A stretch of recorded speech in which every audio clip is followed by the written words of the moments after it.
You how to use Illustrator to draw a simple vector shape. In this case, it's going to be a circle. So we're going to open up Illustrator and then we're just going to open up our circles. So I'll just go to File, Open. I'm just going to find a circle that I saved earlier. I'm going to open that. Okay. Now, the first thing I want to do is just go to Window and make sure that I've got all the palettes that I'm going to need for this activity. So I click on Palettes. I'm just going to make sure I've got Colors. I've got History, which is basically how we undo mistakes or errors or go forward or backward in history. I'm going to make sure I've got my layers and also Stroke. Okay, so what I'm going to do is I'm going to use this circle as a guide. I'm going to trace around that circle. I could use any shape, but I'm going to use a simple circle to start off with. So I've just dragged out my layers so you can see what's going on. So the first thing I'm going to do is, I'll just drag them here, is to help me draw something as precise as a circle, I'm going to need some guides. I'm going to need rulers. So I'm going to go up here and click View, and I'm going to go to Rulers. I'm going to show the rulers. Now, rulers are up here. I can simply drag them down, and they're really useful for drawing not just circles and geometric shapes, but even if you're trying to create typography, just getting your arcs really precise is really important. And just drag this one here. And you'll see why they're really useful in a moment. Okay, so they're my guides. Now, the next thing I'm going to do is I'm going to pick a colour from the colour fill area in the toolbar. So I've got colour fill, which is this one, and then this rectangle with which looks like an outline is the stroke. So I'm just going to click on colour fill and I'll pick a colour. I'll pick pink. And for the sake of this activity, I'm also going to pick a stroke or an outline. Don't have to have one, but I'm going to pick one anyway. I'll make it red. Okay, so now when I draw, my shape will be pink and it will have an outline that is red. Now, at the moment, the outline is going to be very thin. I can go to stroke and I can actually increase that. So I might make it, say, 5 pixels. Okay, so now I'm going to trace this circle. So what I'm going to do in layers, I'm going to add a blank layer and I'm going to draw on that layer. That way I can eventually delete this bottom layer, which isn't a vector and which isn't mine anyway. So I'll grab a pen tool. The pen tool is up here. Okay, I'm going to click on it and I'm going to draw this circle in as few anchor points as possible. In this case, I only want to use 4 anchor points. So I'm going to start from the very top. Now you'll notice that the guides will come up when my pen is touching where the arc of the circle is touching the line. So I'm going to click and drag, and then at the same time I'm going to click Shift, and this is going to make my bezier handles perfectly horizontal, and then I'm going to draw the next anchor point where it intersects, which is just there, and keeping my finger on Shift, I'm going to just drag those points. So to get bezier handles, you need to click and drag. Here we go, there's another one. Click and drag and keep those bezier handles horizontal until it's following the arc. Okay, again, click and drag until I've got that perfect arc, And then I'm just going to finish it off. Oops, click and drag. I think I missed that. Click and drag. There we go. Now, I'm just going to change the color of my stroke because it's a little bit too similar. There you go. You can see the stroke now. I can, if I want to, go back to that stroke here, make it thicker if I wanted to. And if I want, I can totally delete the stroke as well by simply clicking, by clicking here. Okay, so that will cancel that. If I click that, I'll have no stroke. Okay, so I'm going to show you a couple of tools that you'll need to edit this circle if you wanted to make a more irregular shape. So, first thing I need to tell you are the two shortcuts, Command or Control if you have a PC, and if you hover over and click on an anchor point, it will give you back your Bezier handles. Now, once I've got those Bezier handles, I can actually move them around.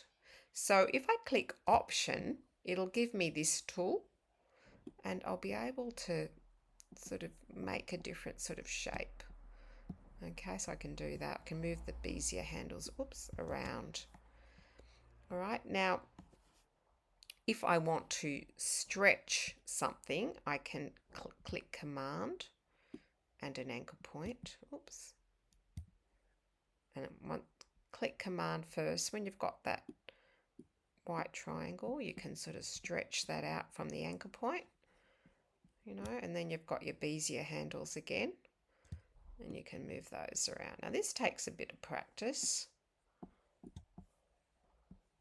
but the more you play with it, the more you get used to it.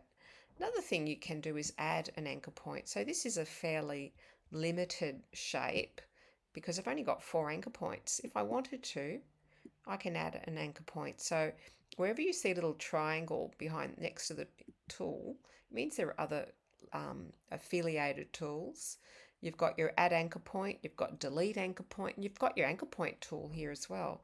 So I can add an anchor point, and that means that gives me the ability to sort of make a different shape from that point. So I'll click Option, go back to your pen tool, make sure you've got that, then click Option and then move that around. Okay, so there you go. Now I want to go back to my circle. I actually didn't want that shape, but so there's my history.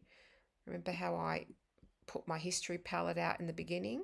I can actually go back to, back in history and find the shape that I really wanted to keep, which let's leave it at that. The pink circle with a black stroke.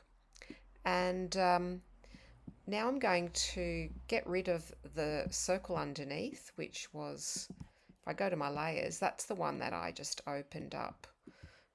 It's a JPEG, and I wanted to trace it. So you can imagine you could probably trace anything, a shape, a leaf, for instance, or a little animal, and then remove it. So I'm just going to remove that, put it in the bin. So I'm just left with now a vector, and I'm going to give it a transparent background. Imagine this was a logo and you wanted to put it on your website, and your website page was black and you wanted a pink circle. You want to remove any white rectangle that is around it. So this has actually got a white rectangle around it. So what we do is we go View and we show Transparency Grid. And so now I have a pink vector shape, mathematical shape, that can be scaled to any size, and you'll never see any distortion. You won't see pixels. You'll see just a clean shape that mathematically will grow to any size I want it to. 2 more little tricks. Firstly, it's how to add layers to add new shapes. Now, why would you want to put additional shapes onto a different layer? Well, later on down the track, you might want to turn your GIF into an animated GIF, and you may want to move various parts of your image. So I'm going to go here to layers and I'm going to add an extra layer. Now I'm going to draw some shapes, maybe a couple of eyes and a mouth on top of this circle. And instead of using the pen tool, I'm just going to go and use this regular shape or rectangular tool. Now behind this rectangular tool, you'll see a little, if you see this triangle, it means there's other sort of shapes behind it. So I've got my rectangle, but I've also got ellipse tools and polygons and other tools that you can experiment with. I'm going to try the rounded rectangle tool. I'm going to pick a different colour, red, and I don't want a stroke, so I'll remove that. And I'm just going to draw a very simple mouth. Okay, you'll notice that that shape now has anchor points. So if I wanted to, I could, I could edit those anchor points. Okay, there's nothing to stop me from doing that. So, but I'm not going to do that. I'm going to add a couple of ellipses for the eyes. So I'll go back here. There's my elliptical tool. I could draw perfect circles if I wanted to. I'll just draw 2 ellipses. And I might just make those black. Okay. Now what if I wanted 2 identical shaped eyes? What I would do is I would get the selection tool. I'd click on that and then I'd click option and I'd drag it and it would give me 2 shapes that are identical. Oops, try that again. Oh.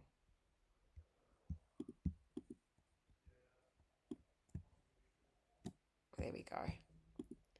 Sometimes it takes a few goes, and I'm going to draw, I'm going to use the elliptical tool. This time I want perfectly round circles. I'm just going to use the elliptical tool.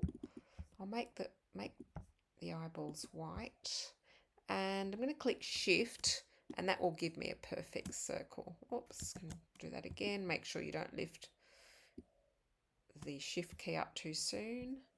Again, get the move tool. This can be tricky sometimes.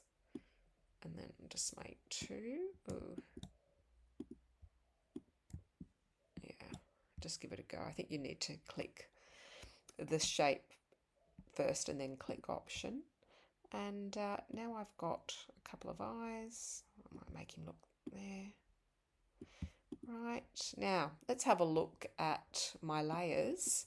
You can see I've got my pink layer here, which is the circle, and then I've got some shapes here. And if I click on this little angle bracket, I've actually got every single shape on its own layer, which is really good because when I open this later on, provided I save it as an Illustrator file, as well as an SVG, or a scalable vector graphic, I can get into the layers and move things around. Okay, so anyway, I'm just going to leave it at that, and I'm going to just save that now as an Illustrator file because I intend to go back and move some things around and turn it into a GIF. So I'm just going to save that as an Illustrator file. Make sure you give it a name, so I'll call it circle character. Okay, and I'm also going to save it as a scalable vector file, and that will retain its scalability.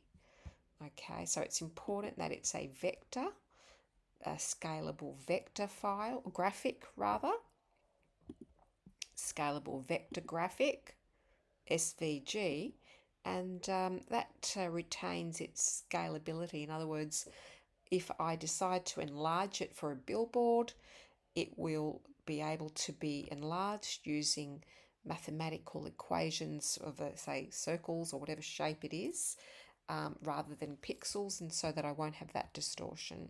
So I'll save that as well. Okay, and yeah, that's it. So give that a go and add a couple of some layers and make a face, and then we'll go back and turn it into a GIF. Okay, so have a go and enjoy. Thank you. Bye.